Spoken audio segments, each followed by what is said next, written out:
By chance with Koyeli.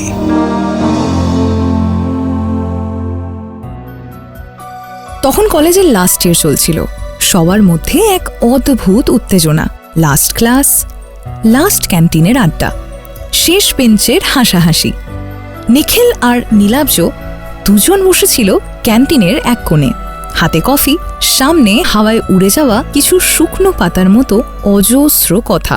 দেখ ভাই, সবাই প্রেমে পড়ছে এই সিজনে, তুই কবে পড়বি? আমার প্রেম টেমে বিশ্বাস নেই রে, এসব শুধু সিনেমাতেই ভালো লাগে। তুই ঠিক লোকটার সাথে এখনো দেখা করিসনি, যেদিন করবি নিজের এই বিশ্বাস নেই কথাটা ভুলে যাবি।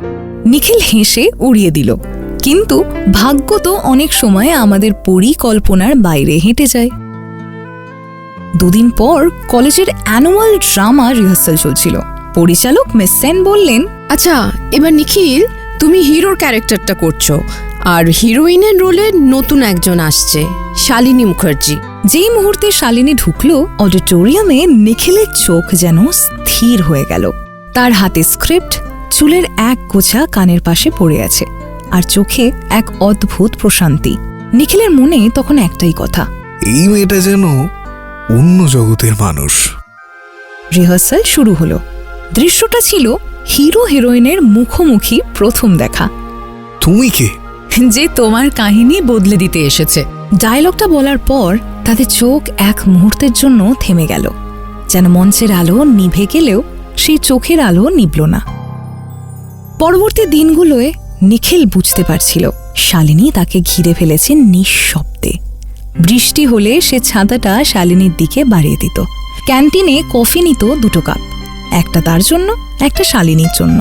আর শ্রেয়া সব বুঝত, কিন্তু হাসত। তুই জানিস শালিনী বাইরের থেকে যতটা শান্ত, ভেতর থেকে ঠিক ততটাই ভয় পায়। তুই যদি কখনো কিছু বলিস, একটু সাবধানে বলবি। নিখিল জানত না একটা কথা কিভাবে বলা যায় যাতে সবকিছু পাল্টে যায় অথচ কিছু ভাঙে না। একদিন বিকেলে কলেজের ছাদে দুজনে একসাথে বসেছিল। সানসেটের সময় হাওয়ায় হালকা ঠান্ডা, আর এক রাশ অনুচ্চারিত কথা তাদের মাঝে ঘুরছে। তোমার চোখে কি আছে যেন, যেন কোনো হারিয়ে যাওয়া গল্পের শেষ লাইন। তুমি তো বেশ কবি হয়ে উঠেছ। না, কবি নয়, শুধু তোমাকে দেখলে মনে হয় সব কথার মানে বদলে যায়।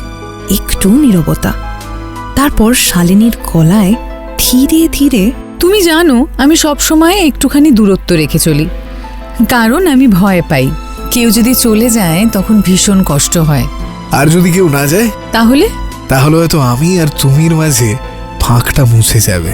শালিনী কিছু বলল না, শুধু মাথা নিচু করল। বাতাসে শালিনীর চুল উড়ে নিখিলের মুখ ছুঁয়ে গেল। সেই মুহূর্তে নিখিলের মনে হলো এই নীরবতাই তার উত্তর। কিন্তু গল্পের সৌন্দর্য তখনই বাড়ে যখন তাতে কিছু বাঁক আসে।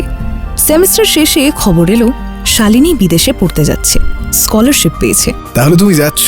হ্যাঁ, 1 বছরের জন্য। কিন্তু তুমি আমায় তো কিছু বললে না।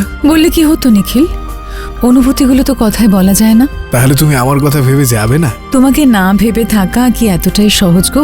সেদিন বিদায়ের সময় নিখিল শুধু একটা চিঠি দিল, যদি কোনোদিনও মন চায় ফিরে এসো, আমি এখানেই থাকবো তোমার গল্পের অপেক্ষায়। 1 বছর কেটে গেল। নিখিল এখন নিজের জীবনে ব্যস্ত, কিন্তু প্রতিদিন সকালে বারান্দায় বসে সূর্য উঠলে মনে পড়ে যায় সেই ছাদের বিকেলগুলো। একদিন হঠাৎ ফোন বেজে উঠল, একটা পরিচিত কণ্ঠস্বর। নিখিল, আমি ফিরেছি। নিখিল থেমে গেল, হৃদয় স্পন্দন যেন বাড়ছে প্রতিটা সেকেন্ডে। তারা দেখা করলো আবার সেই পুরনো ক্যান্টিনে।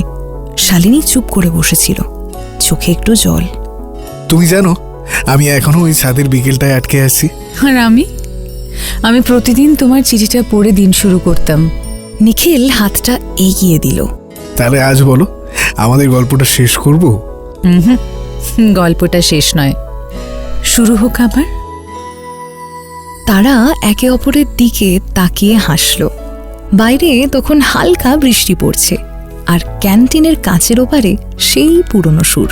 জীবনের প্রতিটি প্রেম কাহিনী যেন এক একটা অসমাপ্ত কবিতা। আমাদের আমি আর তুমিও তাই, অসম্পূর্ণ হয়েও সম্পূর্ণ। কারণ প্রেমের সৌন্দর্য ঠিক এখানেই, যেখানে শব্দ ফুরিয়ে যায় কিন্তু অনুভূতি বেঁচে থাকে। এরকমই প্রেমের গল্পে মন ভরাতে হলে শুনতে ভুলো না love by chance with me Kohli.